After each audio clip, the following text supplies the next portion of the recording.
Greetings from the Hypnotic World Epicenter, Toronto, Canada. This is the Brain Software Podcast, episode number 135, and I'm Mike Mandel. Today, Chris Thompson and I will be discussing wonderful ways to make words work. So get ready to change your mind. Miss him, miss him, miss him. I miss him. We all miss him. I miss him. Strawberry fields forever. Strawberry fields forever. Strawberry fields forever.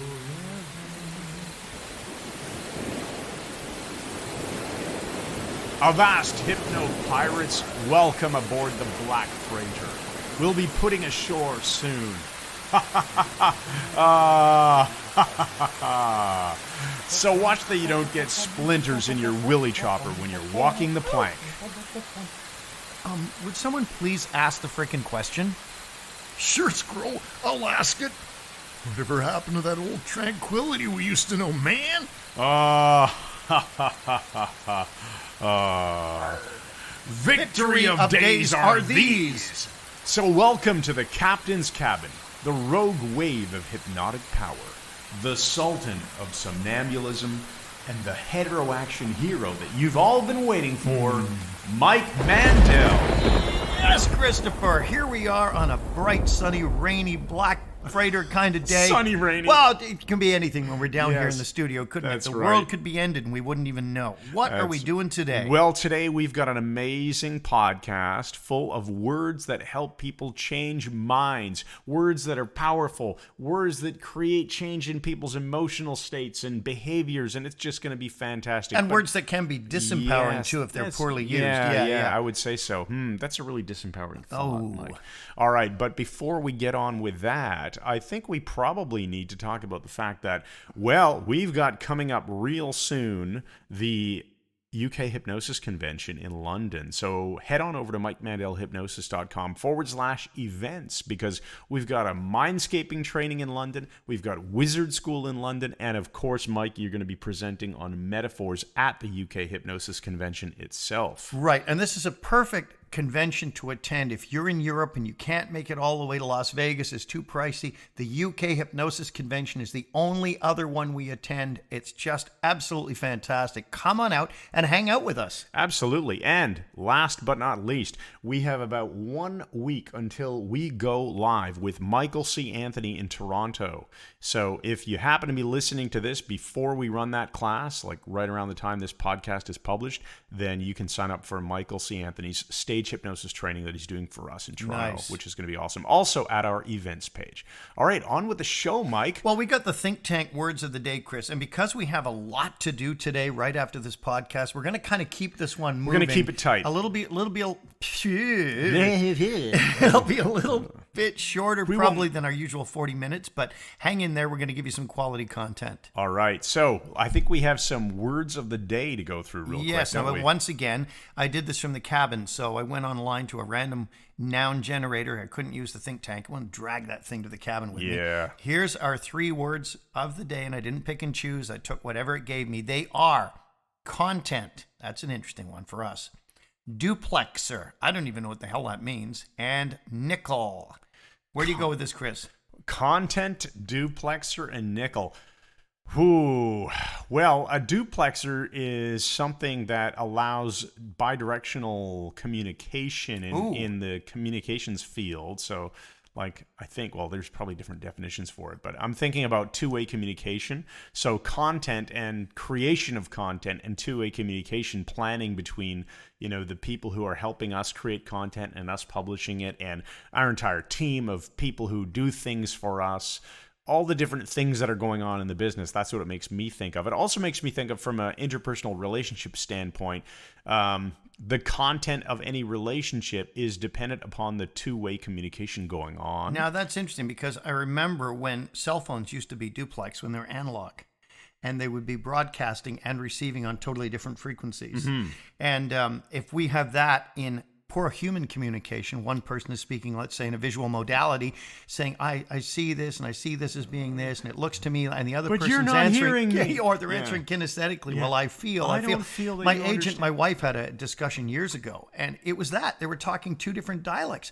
The agent saying, I feel he should go to Australia in May, and Heather's saying, but can't you see that, well, I feel, can't you see? So duplex communication can also be a miscommunication. We need to be on the right channel with the person. We've got to monitor our content and monitor the response. Otherwise, listen, you're going to love this. We're just going to be giving them wooden nickels. Yeah, Remember that's that right. thing? Don't Wooden- take any wooden nickel. I never heard that before. Yeah, I mean, don't take a nickel that isn't real. You know, what nickel had me thinking about is back when I used to work in telecom engineering, nickel is used as a plating over copper. Well, nickel and gold are both used. You take copper, which rusts. You put nickel Wait a minute, over copper it. oxidizes. It doesn't rust. Oxidized, Okay, you know what I mean. scaring me. Copper will oxidize if you do not coat it with another metal. So often in the connector world, they will plate copper with nickel, and then over top of the nickel, they will put gold. Oh, man, that's But interesting. the 'cause nickel gold will be is the a hard great base. conductor. Yeah, it's a softer metal. The gold will adhere to it. So how does Right. that tie in? So it makes me think about protection. So how are you going to apply a nickel coating to your communications, to your relationships, so that you're not going to take things to heart too much and be upset when someone says something that maybe isn't so nice to you? You can let things roll off your back. You can just deal with communication and be robust and have something that lasts. If you put a nickel coating on copper, nice. the connection lasts. That's nice. I like that a lot. Also, you're too young to remember when nickels, 5-cent piece, Were actually made of nickel. Yeah. I think it was 1953, if I remember correctly, in Canada that they stopped. And when you talk about coding the content, I might be think of wrong. protecting the content. And the way we protect our content online is through rigorous lawsuits against anyone who even looks at us the wrong way. Oh, okay, that's so let's funny. get on to what we're doing. All right, we're going to continue on with the show, which is our so we've got a list here of 10 words/principles Phrases, of communication. So yeah, sometimes yeah. the principle is a word, and sometimes it's just a principle. We're going to talk about them. Now, these aren't the only 10 things that matter, and it's not even the top 10. It's just not even in any order. It's the 10 that we feel like talking about right now in this episode. Yeah, Okay, yeah. does that make sense? It does to me. So let's start. We're going to jump right in with number one. Let's start with labeling. Number one. Labeling. Labeling is a very, very interesting concept because when we put a label on something, we can take a process and we can turn it into a stuck state. I remember my mentor, Derek Baumer, was very, very opposed to telling someone they were an alcoholic and telling them that they had to keep telling themselves every day they were an alcoholic. Yeah, and as I am an said, alcoholic. yeah, Derek had a great track record for treating alcoholics and turning them into social drinkers. He thought the pressure cooker effect of saying never again was a mistake because as soon as somebody had one beer, oh, I've fallen off the wagon. I'm an alcoholic. I drink myself into, the sewer now. But the point is, you put a label on yourself, a negative label, over and over and over. You can actually have a nominalization here, turning a verb into a noun.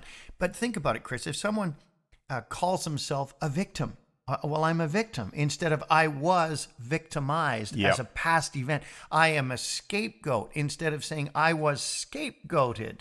I am an alcoholic, instead of I used to drink too much, turning it into a behavior.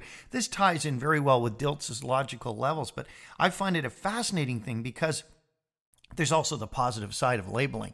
If we tell someone, if we put a positive label on someone, human nature is that because we love being affirmed, we will attempt to live up to that label. It's just, if we say to someone, I know you're the kind of person who wants to do the right thing. Or I know you're the kind of you're person. open-minded. You're open-minded. You're always an honest person. The person thinks, yeah, I am. And they will attempt to live up to the positive label. You're a very fair person, aren't you, Mike? Thank you, Chris. Yeah, I've heard that said about you. So these are good things. I also want to say, I've heard arrogant. if you're a parent and you have younger children, Right. watch out for positive labels like, "Oh, you're so smart," because it has been shown that if you tell a kid, "Oh, you're so smart" all the time, when they have difficulty and when they fail at something, that they think, "Well, but I've been told I'm smart." So what happens is they fail and then they stop trying because they don't want to. Is disaffirm a word, Mike? Sure, I'll take it. Okay, I'll they take it as a don't want word. to disaffirm the label. Well, if I fail, then I must not be smart. Therefore, stop trying, stop doing anything difficult because I don't want anyone to think that I'm not actually smart. So instead of words like, you're so smart, label a kid as something like, you are the kind of person who puts in a lot of effort to get a great result. You're the kind of person who works hard and does well. You are. I've never thought of that. That's very interesting. A child in a developmental phase. Came up a few years ago. I can't remember exactly when I heard it, but I heard it. I read some articles, parenting articles. My wife and I talked about it and completely agree. Avoid just sort of labels that don't involve any work on the other person's part. Does that make sense? Yes, I was going to say make them verb-based, but it's not really. Again, it becomes a stuck state. It becomes a stuck state instead of a process they're working. You can get stuck with the, I'm so smart state, therefore I... stuck state of thinking I'm so smart, and therefore I don't want to try and fail to do something that I haven't been able to do before.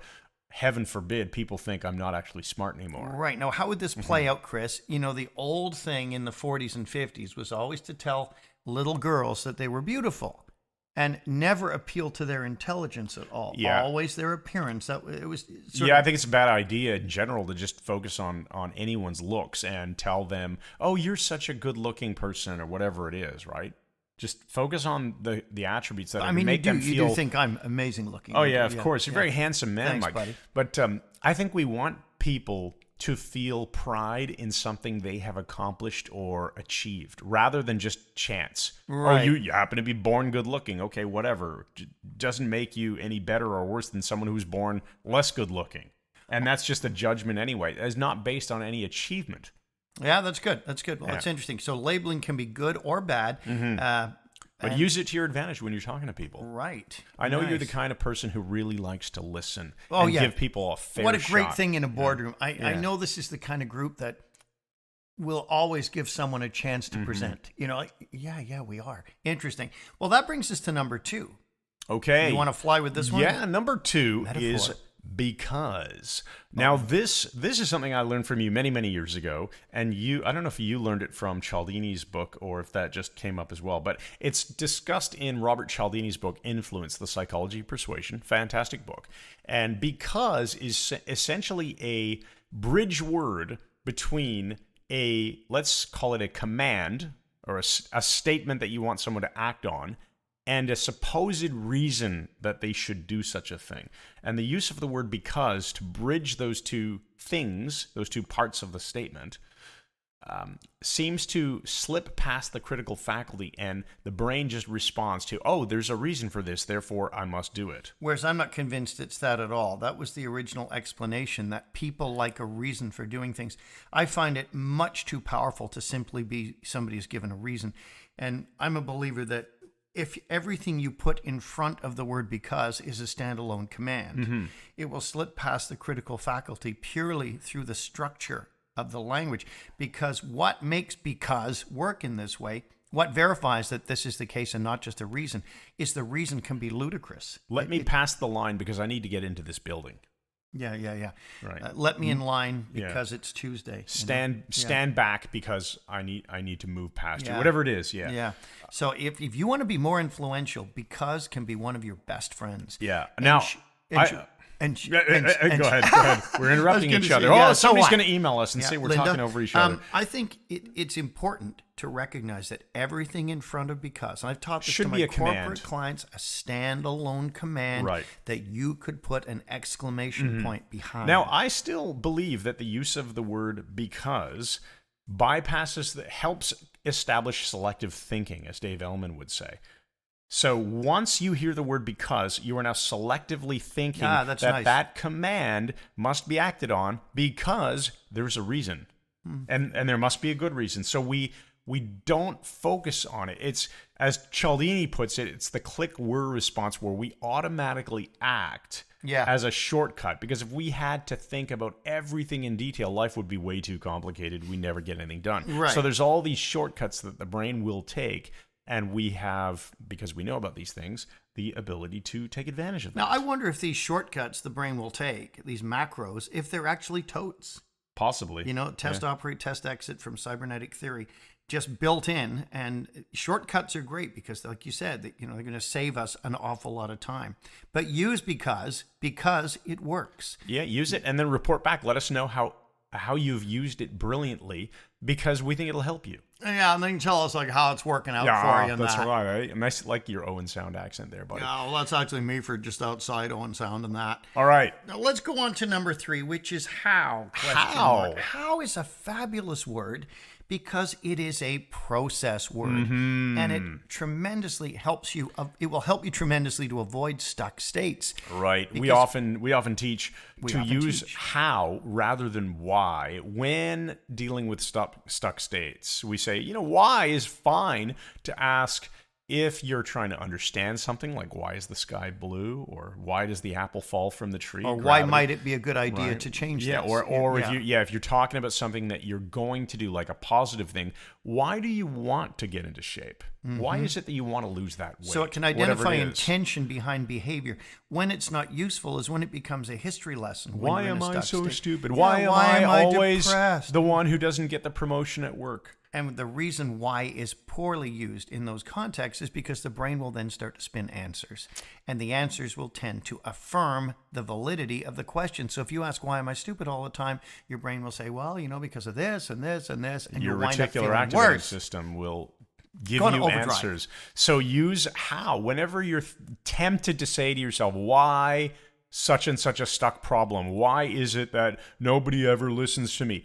Ask yourself a how question instead. It's the basis of empowering questions that we do on this podcast every episode. How am I going to find ways to enjoy myself and enjoy myself in front of other people and have them listen to me at the same time? Whatever it is, come up with empowering questions that use how. It puts things into process, as Mike said. Okay, now the more astute will realize I was about to burst out laughing because of something you said. Yes. And I'm not going to even say what it was, of but course. It's wonderfully ambiguous. Yes. So you know where I'm going. I know exactly where you're going. Yes. But, I think we all know, Mike. We all know. Let's go to but, dot. Now, all right. That means there's an ellipsis after it. The word but, B-U-T, not B-U-T-T, which is an entirely different thing. Kind of but. Right, different kind. And some would say it can be more interesting in some ways.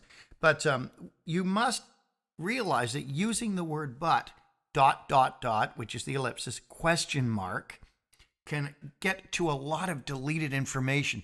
Those of you who've been listening for some time realize we've spoken about the meta model. The meta model was from The Structure of Magic. It was John Grinder and Richard Bandler using language to clarify language. So using language, asking things like how specifically, who specifically, how do you know that to be true? Using language to get to the depth, the deep structure that is down below the surface. Now, sometimes people are out of touch with their own deep structure, and by being out of touch with it, it will make their lives kind of suck. And you can reconnect people with the deep structure, the real meaning of the language and what they're saying by asking the right questions. Now, sometimes it's as simple as asking, but with the ellipsis. The ellipsis is the incongruence, the hanging on, waiting for resolution to close that Zeigarnik loop. So this is when you're thinking, let's say somebody's communicating, they're maybe leaving out some important aspect of information. You detect that via calibration, and you say, but... you get it. And then they're essentially being invited to fill in the gaps. To expand upon it. For example, the one I like to say is, you're showing somebody around your brand new house you've just bought, and they're less than enthusiastic. It's your classic example. Yeah, less than enthusiastic. And you say, oh, well, what do you think of my new house? And they say, oh, it's nice. But you hear the incongruence. You hear the ellipsis in that. And you say, but inviting them to expand, and they will connect with all the deep structure and say, well, it's only 200 feet from a 4-lane highway. Are you out of your mind with those little kids? Yep. They're going to get run over. But will get you a lot of hidden information. Yeah, it could be the same thing with suggesting going out to a new restaurant in town. Hey, would you like to try out this such and such a new restaurant? And the other person says, we could. Yeah, we could. You can tell there's something else that they want to say. Or, hey, how about we move to this neighborhood? I heard it's close to this school. yeah, maybe we could. You know there's something else there. Well, what's your objection? Well, the school's nice, but I've heard that, there's a real ant infestation in that neighborhood, whatever it Get the is. Shizjig Corporation in. Now, that's interesting because you said maybe we could. Just as a side word here, Chris, maybe. My wife drives me nuts with that, and she knows she does because as an Enneagram 6, when she says no, she means no. No is often the default. When she says maybe, it usually means yes. She doesn't typically come out and say yes, which is way too positive for her, her 6 phobic attitude. So I'll say, do you want to have this for your supper? Yeah, maybe. And that means yes. Yeah. Speaking of which, we're going to slip this in here as an extra. When someone does say, well, maybe, you can also say, what would it take to turn that maybe into a yes? You will get their criteria for certainty. I love it. Whatever it is. I love it. What will it take to turn that maybe into a yes? And you'll find out what the objection is. So that's another one you can use. Okay, so that's but. But you're inviting a person to fill in the blanks. Now, understood. So let's move to number 5. Which is understood. Now, we love this word. We love this word because in a way, so when you and I were planning this, I said, let's make it understood or I understand. Both are useful, but in different contexts. I understand is a little softer. If you say I understand, it's a rapport building. It's a rapport building statement. I understand what you're saying, and you can use and as a bridge to get more information, Which is to a string communicate more sentence. information. Yeah. Right? I understand how you feel, or I understand what you're saying. You're communicating that you've paid attention and that you're there and that you're not dismissing what the other person has said. Communication received. So you're extending the communication in a nice way. But when you Whereas just say understood, it's sort of a conversation ender. it's an ender of that point. And Right. I will use understood when somebody has no exit strategy for a point they're making. They're looking to end it, but they just keep going round and round and round and saying the same thing. Oh, I thought it was, so, no, it isn't. So let's Yeah, use an I thought it example. was- okay. So let's say here after this podcast is over, Mike and I are actually going to shoot some videos. And Mike knows that if he sticks around here too long because he's heading back up to the cabin later, he's going to get stuck in horrendous traffic. Behind school buses. So I say, Mike, it's really important that we shoot these videos. I know you said that you don't have time, but we really need to get it done. Okay, we'll shoot the videos afterwards, Chris, as soon as we're done. You would say, if you knew you weren't going to stay, I'd be you'd saying, say, understood. well, yeah, or I could do the opposite. I thought you can do the understood. No, I could say sorry, I something didn't. We didn't plan this, folks. The role. I could say something like, yeah, well, you see, I got to get back up north, and I'm really worried about the school buses. Yeah, and I that. could say, understood, but we really need to get these videos done. Right, and yeah, because, the school buses are really busy at this time. Understood they are, and these videos have to get shot. And it just, it values, it honors what they've said, but it moves them quickly to a new place. It's a wonderful word. It's a great one in domestic arguments. If it's said gently, understood, it doesn't have to be understood. It can also be used on the other end where instead of me saying understood and we need to still shoot these videos, Mike, let's say somebody comes to your door, they're trying to get you to buy something, or they're trying to come in and inspect your furnace so that they can sell you on some new do the duct special cleaning, upgrade, and they say, well, I need to come into your house, and you say, well, you can't, sorry, and they go, well, but your furnace might be a fire hazard. You just say understood, but you can't come in. just that's it. Yeah. It shuts it down. It's done. There's nothing they can say. It's a great way to do it. It's a wonderful, wonderful tool. No matter what they throw at you. Understood. Let's talk Restate your about the point. one word, Chris. We haven't talked about this for a while. Okay, so number 6. We're on number 6 now, and we're calling it the one word, or the word of the year. Yeah, for those of you who don't understand the concept, this is it, and I've found this to be a phenomenally powerful tool. Instead of setting goals for the year and writing them down, there is something about keeping your goals in your critical faculty so that your unconscious mind is working towards bringing them to fulfillment and resolution and so on.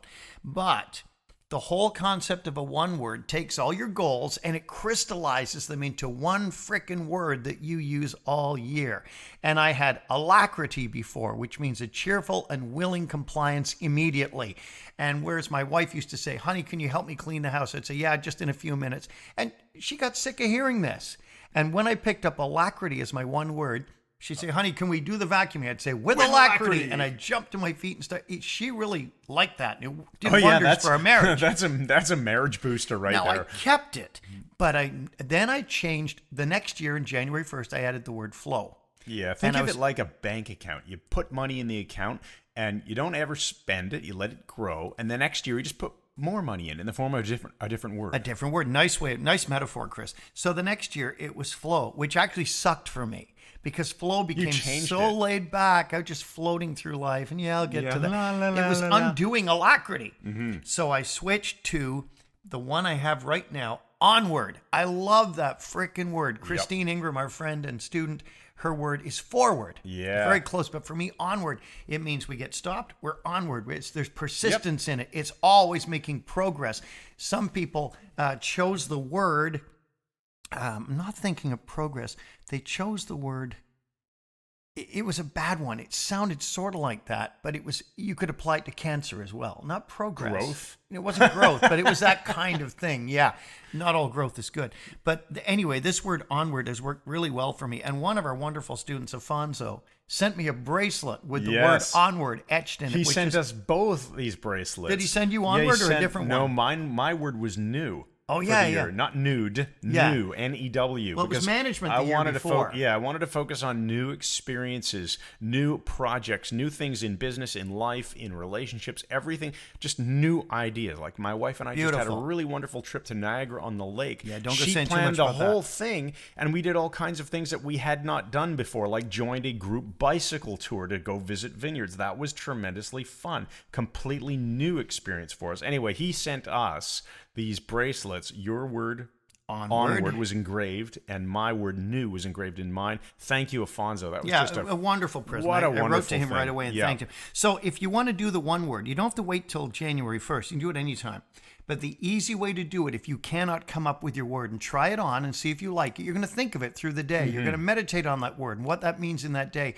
But if you're having trouble creating the word or coming up with your one word, and it should be one word, the way to do it is think of what you want. What do you want? What would you like to have happen? Exactly. Write it all down and then say what word summarizes all of this or encapsulates all of this, and that becomes your word. I'm so glad you said that, because I was just going to say that even if it's not a word for the year, let's say it's a word for a problem. If somebody's communicating some problem to you, you can say, what is the one word that represents how to solve this problem? Nice. And just go with your first impression. You can even say to them, like Carl Smith does that. First impression, what color is it? If he's doing kinetic shift, he'll say to someone, that feeling, boom, what color is it? First impression, oh, it's a blue. Okay.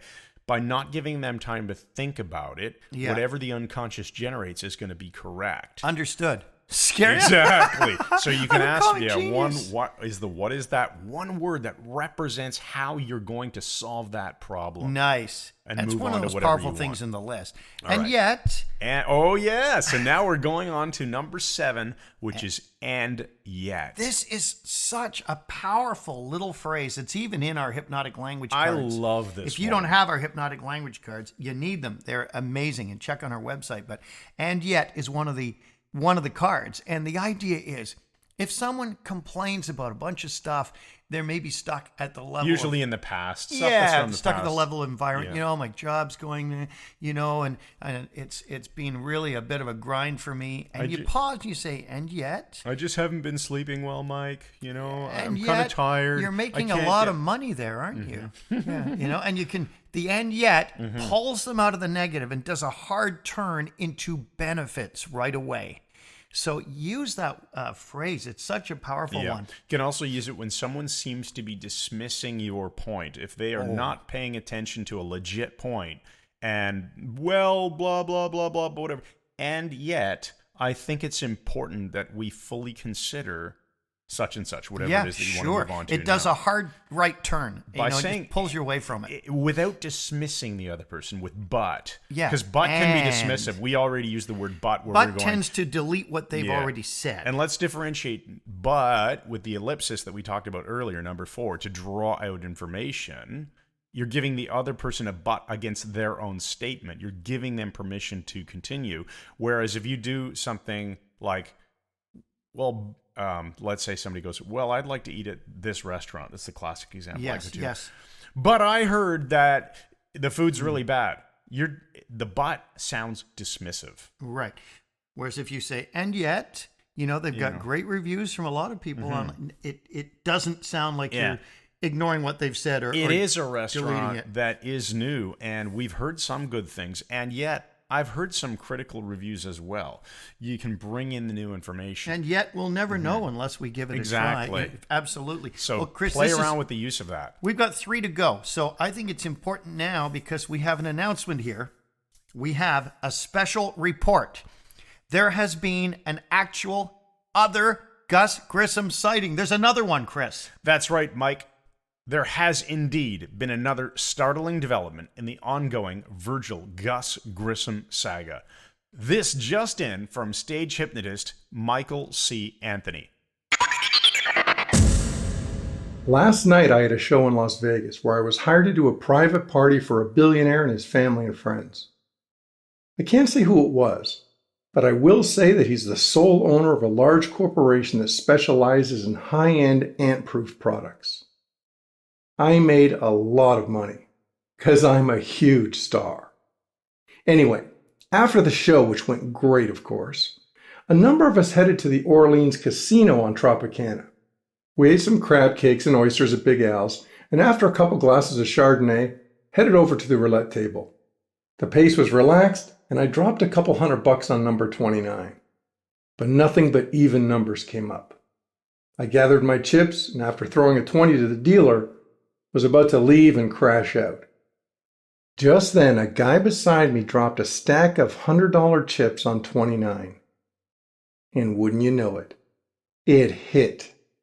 He collected a small fortune, and after a big tip to the dealer, I'm talking about $500, he threw me a $1,000 chip and said, "Take it easy, son." It was Gus Grissom. He pushed through the crowd and quickly disappeared out the doors before I could thank him properly. Michael went on to say that Grissom was wearing a leopard patterned sports jacket, a cravat, and a NASA cap. He looked tanned and very fit, but a little tired around the eyes. Unbelievable, Chris. I can never figure out what's going on with that guy, but I'm glad that he's still making himself known. All right, so let's move on. We are now on number 8 of our list, and number 8 is the word normal. Normal. Now, this is really interesting. This comes from the work of Dabney Ewan, who's an excellent hypnosis trainer. I believe he's professor of psychiatry and surgery at a university in Louisiana, and his books are really good. His material is very solid. And he talks about using the word normal if you're a hypnotist. And if you're doing hypnotherapy, you know, the person has all sorts of issues or whatever, instead of trying to, in ridiculous detail, undo every single bad thing that's happening in their life. Yeah. And you're no longer feeling all that horrendous anxiety. Yeah, and the itch will disappear at 11 a.m. and you'll discover that you now... No, he just says, and when you awaken from trance, you'll discover that you are back to being normal. Normal is a great word. It will undo a lot of problems and bring things back to baseline. It will ensure that they're happy, healthy, all of those things again. Right. You're just gesturing. I'm doing He's gestures that copying I'm my making. gestures. I'm gesturing at the microphone, even though you can't see me. Let's just be normal. Okay, we'll get back to being normal. And yeah, so if you're a hypnotherapist, you can use that as you're crafting your suggestions, because you cannot diagnose and prescribe, for example, but you can prescribe normal. Yeah. That's not a prescription. You can feel normal. It's You can just feel normal. completely normal. Right. Normal. Okay. Talk so about you can also use this, though, in ordinary conversation. If somebody's complaining about something, you can say, you know what? I've found that after a while, things just tend to return to normal. Nice. And it'll de-emphasize any problems, and it'll get people focused on a future where things are normal again. Excellent. It'll resolve bad emotions. All right. So let us go to number 9, which is quotes. I got this from Richard Mandel years ago. The idea that you can say anything to anybody if you are quoting somebody else. And it's a great way of dealing with maybe sensitive subjects because you're not saying it. You're saying that somebody else said it. I'm pretty sure that Richard Bandler said you can use this tool with great effect. It's wonderfully done, Chris. And I'm immediately just drawn to using this tool with great effect because you did that as an embedded command by simply putting quotation marks around it. Right. This is also the remarkable tool used in NLP interventions called stacking realities, where you're quoting someone else, and you just lose track of who the speaker is. Exactly. And it tends to create hypnotic trances. It's essentially a confusion induction if you do it in conversation. And if you use it in multiple embedded loop metaphors, the quotes are can be at the very bottom. And my uncle turned to me and he pointed at me like this and he said, "You can sleep so well nowadays and discover that that old insomnia is all behind you." That's a quote. And because it's quoting someone else, it has the power to slip in past the guardian at the gate. Oh, totally. Somebody, we mentioned anxiety earlier. It's on my mind because, of course, we're working on an anxiety product right now, not to create anxiety, but to build resistance to anxiety for people. Right. So if somebody was talking about their anxiety, you could say, I had a similar problem like that in high school, and I went into my parents' bedroom one night and I was talking about this and I was really concerned about this anxiety that I had. And my dad just looked right at me and he said, "When you wake up in the morning, you're going to be surprised to find that problem is gone." But you passed. And yet, you're passed. still a very There you go. anxious man. So there you go.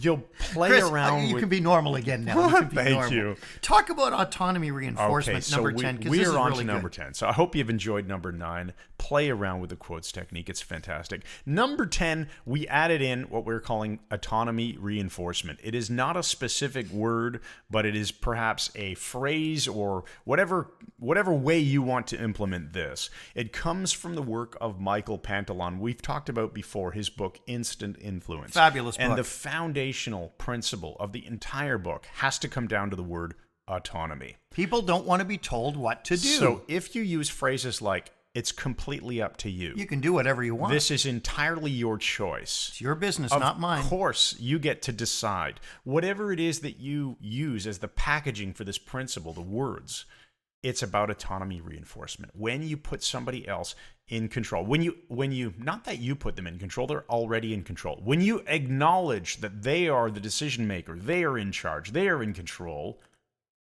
you get more ability to influence them. There's no resistance. Nice. So remember, empower the other person. Remind them they can do whatever they want. Remind them that it's their choice and they're in control.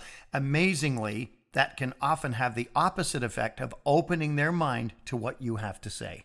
Absolutely. Chris, so why don't you give us the empowering questions from today? All right. Notice it's going to use the word how, folks, which is on the list. Here's your empowering question. How will I begin today to make the power of words a major part of my life?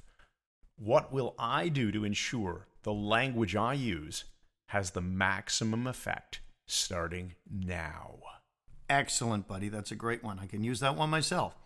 I have a meta 5 for you, too, called Once is Happenstance. People are going to wonder, every once in a while I feel compelled to say, a meta 5 is really our made-up term for a meta 4 plus 1. Yeah, a metaphor that's even better than a story. Yeah. All right. This is an interesting one. And I think they all are interesting ones. That's why they're chosen. And when you choose them from your own life, they're more powerful. But this is called Once is Happenstance. And it's a very interesting thing that in the intelligence community, especially in Britain, they have a saying, once is happenstance, twice is coincidence, 3 times is enemy action. Mm-hmm. And it's a great tool that I have applied through my life to determine whether something is just happening or it's coincidental or what. Case in point, my wife and I were at a wine tasting a number of years ago with a couple of friends. My wife was dressed to the nines, looked amazing. And this friend came up to her, went to speak to her, and went, whoops, yeah, friend in quotes, went whoops, and threw half a glass of wine over my wife's clothes, as though she had stumbled. But I was in profile, so I saw the action from the side and realized, I thought, did she say oops half a second before she threw the wine instead of afterwards? And so I sort of let that go. Well, a few months passed, and they were at our house for a dinner. They were standing in the kitchen. Wine is involved again. The woman had a glass of wine, turned around standing at the island in our kitchen, and did it again. Whoops, and threw wine all over my wife again. I said, okay, it could be an accident. I didn't really see it clearly this time. She, oh, I'm sorry, I threw wine on you again. What a laugh, like this. Fortunately, it was white wine and didn't ruin her clothing. And I thought twice is coincidence. I let it go. And that winter, we were at Nathan Phillips Square in Toronto, where Toronto's amazing-looking City Hall is. And there was a Christmas concert, and we had tickets. Our friend was doing the sound, and this man and his wife were there. And we met them in the coffee shop of City Hall. My wife looked the best of it. I think she's beautiful. She was wearing a full-length charcoal gray shearling winter coat and this black Russian hat with tassels, and it really looked cool on her. Well, our friend isn't quite that good looking, to be fair. And my wife was sitting at the table, and this woman got up to come over to see her, and she had a full cup of coffee in a styrofoam cup. And I was in profile, and the woman tripped. Now, if you trip and you have a coffee in your hand, you try to sort of save it so it doesn't spill. Mm-hmm. Instead, her arm went full length straight out, and she threw the entire cup of coffee over my wife's shearling coat, which is a very expensive coat. And I said 3 times is enemy action. And that was so obviously intentional. We didn't see them anymore. We fired them. Thanks, everybody, for listening. This has been Brain Software Podcast episode 135. Hurrah! Hope you enjoyed it, and we will be back in 136. In the meantime, make sure you check out MikeMandelHypnosis.com. On the homepage, you should find some interesting stuff, including the Brain Software ebook. More words that change minds in there. And make sure you check out our events page, MikeMandelHypnosis.com/events, and come and see us in Toronto or wherever we are in the world, whether it be London, Las Vegas next year, all over. Come hang out with us. It's going to be a blast. Thanks again, and good night! Mr. Thompson, I think in all of our wonderful conversations over the years, I don't think I've ever told you the remarkable story of the Savoy Hotel in London, have I? I don't think so. Please do. Wonderful. When Peter Fitzwadsworth Smythe was ailing with his gout, Bryce Morgan went in and stole the bell from the Savoy Hotel, and it became well known. He gave it to Peter Fitzwadsworth Smythe. It was a cloche-file. He loved bells. But this particular case there was an occasion where Bryce Morgan was running a lottery for an evening at the Savoy Hotel in London, all transportation paid for in the presidential suite. And Squatter was so tired and so sick of the war, he bought 200 tickets to try to win this, which of course was the entire point. He won it. And he stayed at the Savoy, checked in, had a wonderful dinner, went up to his room.